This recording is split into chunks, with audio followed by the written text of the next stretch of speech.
Beaucoup de Français étudient l'anglais très scolaire, l'anglais des cours d'anglais traditionnels, on va dire.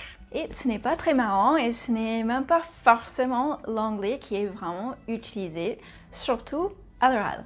C'est pour ça que je vous partage des mots, des concepts et des expressions qui sont vraiment utiles. Ça reste le cas pour cette vidéo, mais on va aussi découvrir le côté playful de l'anglais.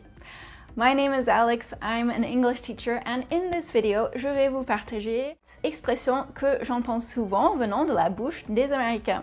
La particularité de ces expressions, c'est qu'elles riment.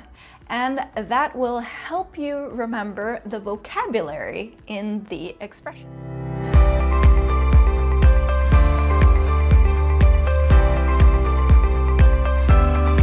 Si tu n'es pas encore abonné à la chaîne, c'est ton opportunité de le faire pour m'aider à faire valoriser mon travail et pour m'aider aussi à aider plus de monde comme toi.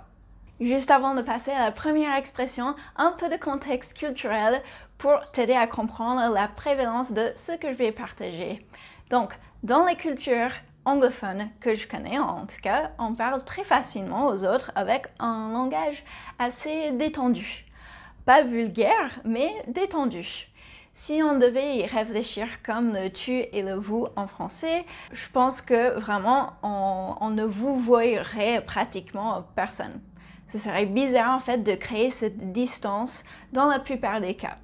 C'est quelque chose qui renforce encore plus l'écart entre l'anglais que l'on apprend à l'école justement et l'anglais qui est vraiment parlé par les anglophones.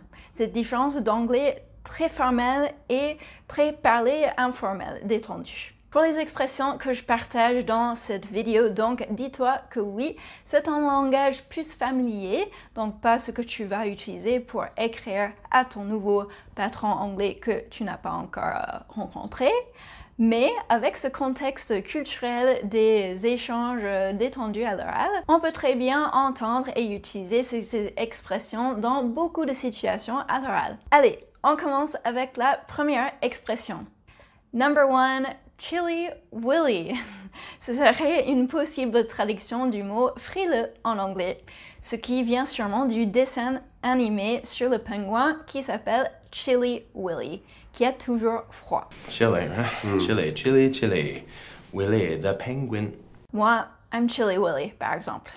C'est aussi une expression qui nous donne l'opportunité de voir un adjectif très intéressant. Le mot chilly. C'est une autre manière de dire froid qui s'utilise beaucoup. Oof, it's chilly today, isn't it? Hey, could you close the window? I'm a little chilly. Donc voilà, chilly comme mot important à connaître et chilly willy comme expression rigolote pour dire frileux, mais sinon la plupart du temps en fait pour dire frileux on va plutôt décrire la sensation comme avec beaucoup d'expressions. On va dire I'm sensitive to the cold. Donc ne t'inquiète pas. Okay, next one, number 2, cheater, cheater, pumpkin eater.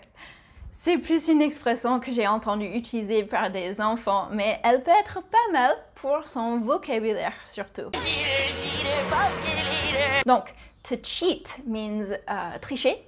Donc, tricheur, tricheur, pumpkin eater, mangeur de pumpkin. Pourquoi pumpkin? Je n'en sais rien, mais c'est l'expression.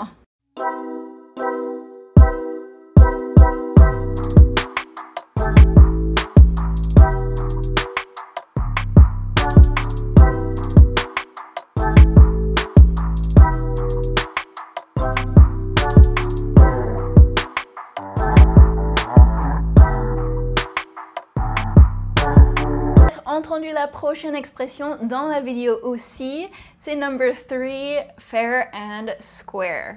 Donc fair, qui veut dire juste, équitable ou légitime, et souvent cette expression est utilisée justement pour dire que quelqu'un a gagné sans tricher, sans être un cheater, cheater, pumpkin eater.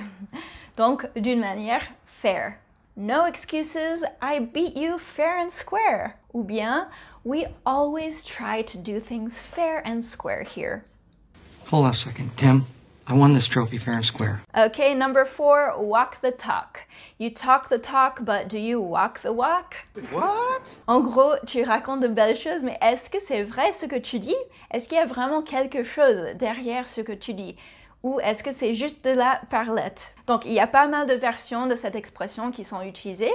Et le plus important à comprendre, c'est l'idée de talk, donc de parler ce que tu fais, et walk, donc de faire ce que tu fais. Walk the talk, Emily. Walk the talk. Number 5, shop till you drop. Donc, drop veut dire tomber et faire tomber. Donc, faire du shopping, till, qui est une contraction de until, donc jusqu'à ce que tu drop. I'm gonna shop till you drop. Number 6, awesome possum. Si tu ne connaissais pas le mot awesome, c'est vraiment pas mal à connaître pour comprendre les Américains et pas juste les jeunes. My life is an unfeeling ghost. Awesome possum. It's another way to say great, super, excellent. Et possum, oui, c'est un animal qu'on peut voir assez fréquemment aux États-Unis. Et pourquoi awesome possum alors? Parce que ça rime, donc c'est plus rigolo. Number 7, honey bunny. Donc bunny qui veut dire en gros lapinou. Honey bunny, c'est un surnom qu'on peut utiliser pour appeler son petit copain ou sa petite copine ou son mari ou sa femme. Mais c'est quelque chose de très mielleux, on va dire, c'est presque cucu. It's about time you did, honey bunny. Alright, dis-moi dans les commentaires l'expression que tu ne vas pas oublier. And of course, if you liked this content, don't forget de me mettre un pouce à la vidéo. See you later, alligator!